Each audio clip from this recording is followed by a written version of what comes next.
Question number 8, exercise 7.1.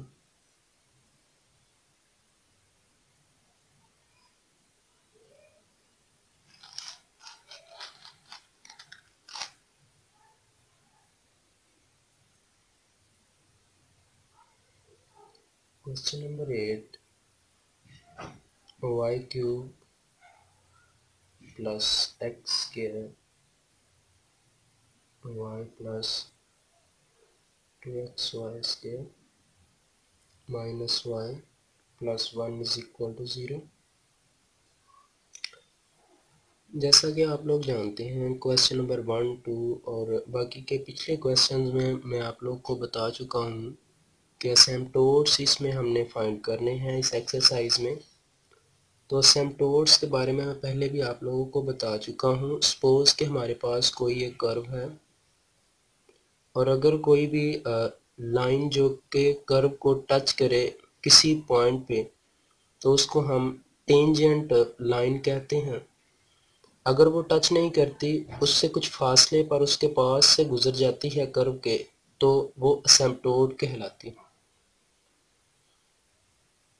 और horizontal vertical असिम्प्टोट्स के बारे में मैं क्वेश्चन नंबर 1 में बहुत अच्छी तरह से वो डिटेल के साथ बता चुका हूँ। तो इस चीज़ को छोड़ के मैं टॉपिक की तरफ जाता हूँ कि हमने इस क्वेश्चन में इसके हॉरिजॉन्टल और वर्टिकल असिम्प्टोट्स वगैरह निकालने हैं। और इंक्लाइंड असिम्प्टोट्स अगर हो सकते हैं तो हम कैसे चेक करेंगे, हमें कैसे पता चलेगा कौन कौन से हैं। सबसे पहले तो मैं आप लोग को ये बात बताता चलूँ कि सबसे पहले इस इक्वेशन की डिग्री चेक करें तो 3 है। तो अगर मैं लिखूं डिग्री ऑफ इक्वेशन 3, इसकी डिग्री अगर 3 है तो इस इक्वेशन में ज़्यादा से ज़्यादा 3 असिम्प्टोट हो सकते हैं या 3 से लेस हो सकते हैं, 3 से ज़्यादा नहीं हो सकते। सबसे पहले हम हॉरिजॉन्टल असिम्प्टोट फाइंड करते हैं। हॉरिजॉन्टल असिम्प्टोट, अगर हॉरिजॉन्टल असिम्प्टोट्स निकालने हों तो हम लिखते हैं equating the coefficient of highest powers of x to 0, जो कि मैं क्वेश्चन नंबर 1, 2, 3 बल्कि मैं कहूँगा पहले 6 क्वेश्चन में मैं ये सारी बातें बार बार लिखता आया हूँ। अब तक में भी आप लोगों को अच्छे से पता चल गया हो आपने हॉरिजॉन्टल असिम्प्टोट फाइंड करने हैं।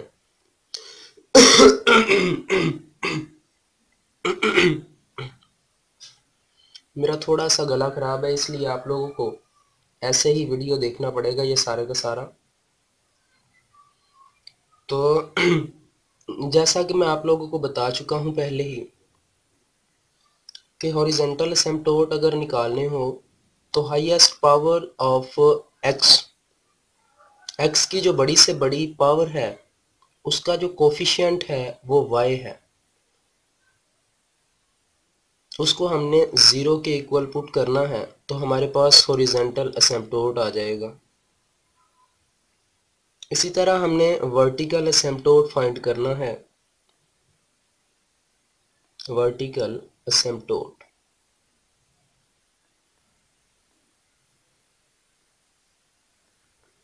वर्टिकल असिम्प्टोट्स निकालने के लिए पहले हमने x की हाईएस्ट पावर की का कोफिशिएंट जो है वो 0 के इक्वल पुट किया है। अब जब वर्टिकल असिम्प्टोट निकालेंगे तो y का कोफिशिएंट जो है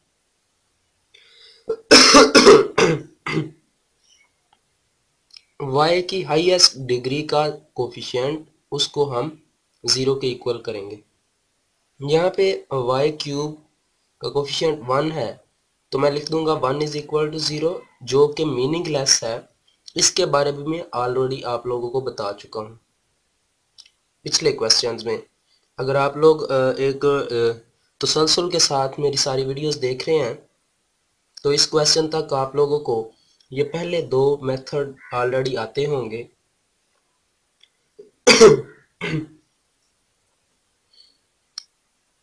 इसी तरह हम इंक्लाइंड एसिम्पटोट, ओब्लीक एसिम्पटोट क्या होते हैं वो मैं पहले भी बता चुका हूं, मगर मैं फिर बता देता हूं। ये हमारे पास हॉरिजॉन्टल एसिम्पटोट कहलाता है, जो कि पैरेलल टू एक्स एक्सिस हो। ये वर्टिकल एसिम्पटोट जो कि पैरेलल टू वाई एक्सिस हो। और इस किस्म का एसिम्पटोट इंक्लाइंड एसिम्पटोट कहलाता है या ओब्लीक। अब ये देखें, हमारे पास horizontal asymptote y is equal to 0, it means कि y की वैल्यू अगर हम 0 रखें तो हमारे पास ये वाला एसिम्पटोट आया हॉरिजॉन्टल। इसका मतलब कि ये कर्व यहाँ पे कहीं पे बन रही है, ठीक है, सॉरी।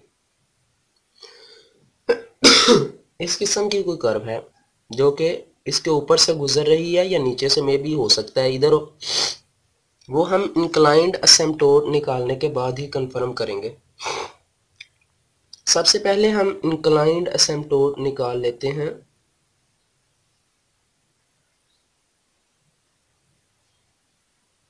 उसके बाद कंफर्मेशन की बात करेंगे।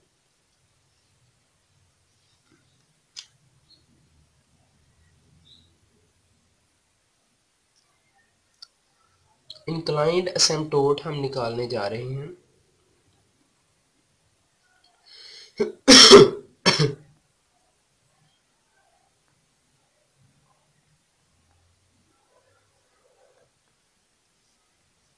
इंक्लाइंड एसिम्पटोट निकालने के लिए मैं फर्ज करता हूँ, ये 9th क्लास की बुक में चैप्टर नंबर 8 में मौजूद है। अगर आप लोग देखना चाहें तो वहाँ पे आप लोग को मिल जाएगा। y is equal to M X plus C. इस किस्म की अगर कोई भी लाइन बनती है इस किस्म की, तो उसको हम इस तरह से लिखते हैं। ये मैथमेटिकल फॉर्म है इस लाइन की, जो कि एक्स वाई कोऑर्डिनेट में इस तरह से ड्रा की जाती है। मैं कहता हूं कि हमारे पास फर्ज करें ये एक लाइन है। Let y is equal to M X plus C be an inclined एसिम्पटोट।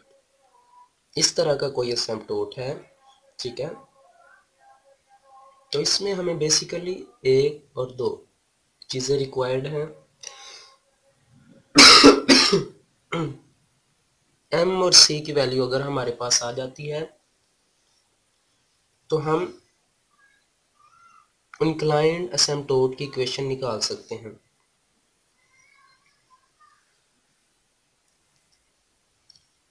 m की वैल्यू निकालने के लिए मैं इस इक्वेशन को इस तरह से लिख सकता हूँ, क्योंकि इसकी हाईएस्ट डिग्री 3 है तो ये फाई 3, और एक्स वाई इसलिए लिखे गए हैं क्योंकि ये इक्वेशन एक्स वाई वेरिएबल्स में है। अब जिन जिन टर्म्स की डिग्री 3 है उनको हम लिखेंगे। अब ये y cube plus x square y plus 2 x y square. अब इनकी डिग्री 3 है तो ये वाली टर्म्स आ गई। अब जिनकी डिग्री 2 है एक्स वाई 0, कोई भी ऐसी टर्म नहीं है जिसकी डिग्री 2 हो। अब डिग्री 1 वाली लिख लेते हैं, माइनस वाई। ये हमारे पास आ गई। इसके बाद नेक्स्ट स्टेप जो है उसमें हमने x की जगह पे 1 और y की जगह पे m पुट करना है। x की जगह पे 1 और y की जगह पे m। तो इस इक्वेशन को मैं इस तरह से लिख सकता हूँ, 1 व m is equal to m cube plus 1m plus 1m square, और m square plus m plus 2m square, sorry यहाँ पे क्यूब आता है। ये इक्वेशन आ गई हमारे पास। उसके बाद 1m, जहाँ पे x है वहाँ पे 1 और जहाँ पे y है वहाँ पे हमने m पुट कर दिए। सॉरी, इसके कम डिग्री वाली ये नीचे वाली जो है इसमें लिखेंगे तो 1m माइनस m आ गया हमारे पास। इसके बाद जो नेक्स्ट स्टेप है उसमें हमने क्या करना है, अगर हमें m की वैल्यू रिक्वायर्ड है तो जो जो m की हाईएस्ट पावर वाली टर्म है या इक्वेशन है, m की हाईएस्ट पावर वाली, ये जो m की सबसे बड़ी से बड़ी ताकत वाली इक्वेशन है ये वाली, इसको हमने 0 के इक्वल पुट करना है। इसको हमने 0 के इक्वल पुट करना है। जब ये देखिएगा, इसको अब मैं 0 के इक्वल पुट करने जा रहा हूँ। इस इक्वेशन को 0 के इक्वल में पुट करने जा रहा हूँ तो यहाँ से हमें m की वैल्यू मिल जाएगी। इसको मैं इस तरह से भी लिख सकता हूँ 1m या m भी लिख सकता हूँ। m cube plus 2m square plus m is equal to 0। इसी इक्वेशन को m cube 2m square plus m is equal to 0। यहाँ से अगर मैं m कॉमन ले लूँ 2m plus 1 is equal to 0। इसको हम इस तरह भी लिख सकते हैं m square plus 2m plus 1 is equal to 0। अब इसका मतलब क्या है? इसका मतलब ये है कि अगर m की जगह पे 0 पुट कर दें तो y is equal to any number. y is equal to any number means कि हमारे पास हॉरिजॉन्टल सिम्पटोट आएगा जो कि हम ऑलरेडी निकाल चुके हैं। सो इसकी हमें ज़रूरत नहीं है, इसको हमने निगलेक्ट कर देना है। यहाँ पे हम m की वैल्यू निकाल लेंगे। यहाँ से m की वैल्यू और मज़ीद निकाल सकते हैं तो इसको हम फैक्टराइज कर लेते हैं। प्लस m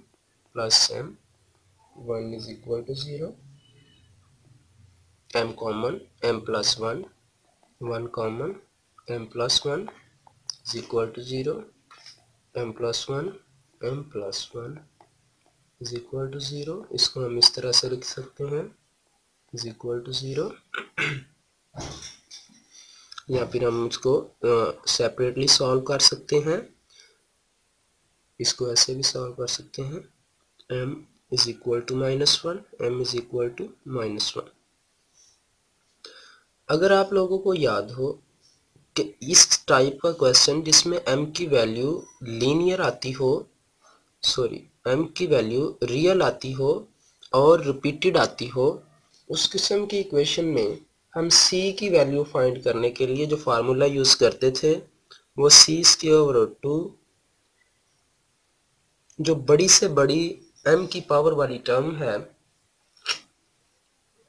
उसका second derivative plus c c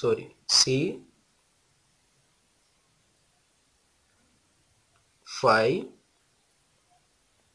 इसका फर्स्ट डेरिवेटिव प्लस उससे लेस, ये थर्ड पावर वाली, ये सेकंड पावर वाली और ये फर्स्ट पावर वाली टर्म, इसको इस तसलसल में लिखना है। ये फार्मूला हम पहले भी यूज कर चुके हैं क्योंकि m की वैल्यूज रियल हैं और रिपीटेड हैं तो इसके लिए हम ये वाला फार्मूला यूज करेंगे।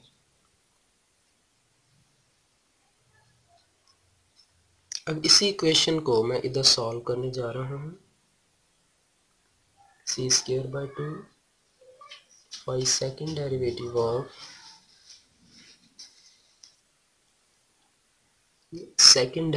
of third power of m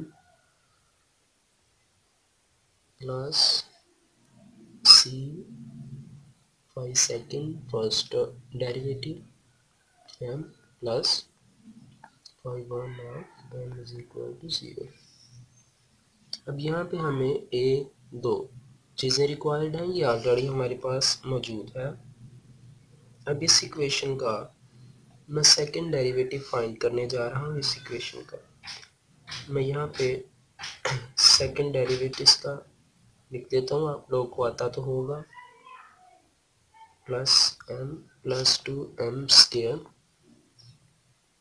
अगर इसके फर्स्ट डेरिवेटिव की बात करें with respect to m, 3m square plus 1 plus 4m।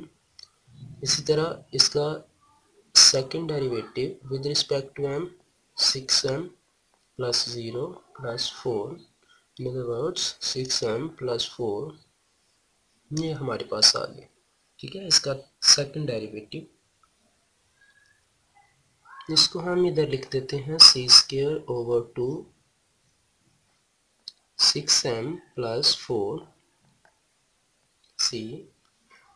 इसका फर्स्ट डेरिवेटिव सेकंड डिग्री वाली टर्म का जो कि 0 है, तो इसका सेकंड डेरिवेटिव या फर्स्ट डेरिवेटिव भी 0 ही होगा, तो इसको 0 प्लस 5m जो कि ये हमारे पास गिवन, हम minus m is equal to 0, ये चीज़ें हमारे पास गिवन है जो कि हमने कैलकुलेट भी की हैं।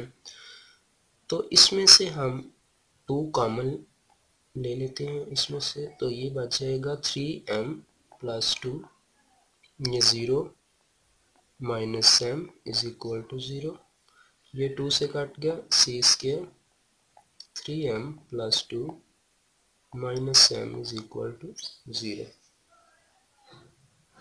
अब यहाँ पे हमें बेसिकली c की वैल्यू रिक्वायर्ड है।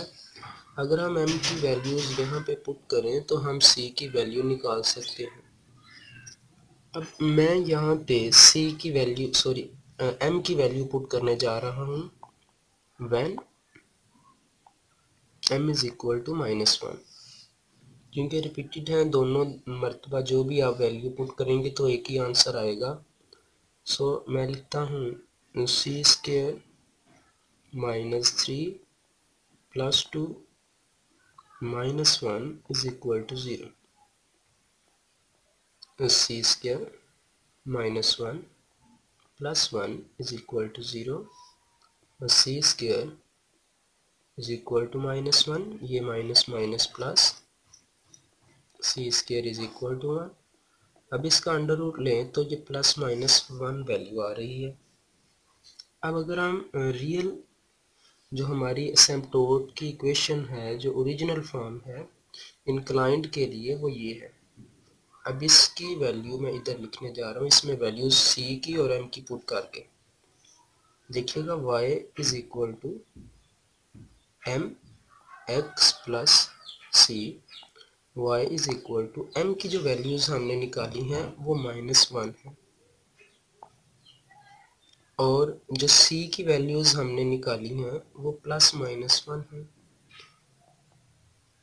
तो ये हो जाएगा -x plus -1 y is equal, जो कि हमारा इंक्लाइंड एसिम्प्टोट्स निकाला, ये हमारा ये जो कि हमने इंक्लाइंड एसिम्प्टोट निकाला है इस इक्वेशन के लिए।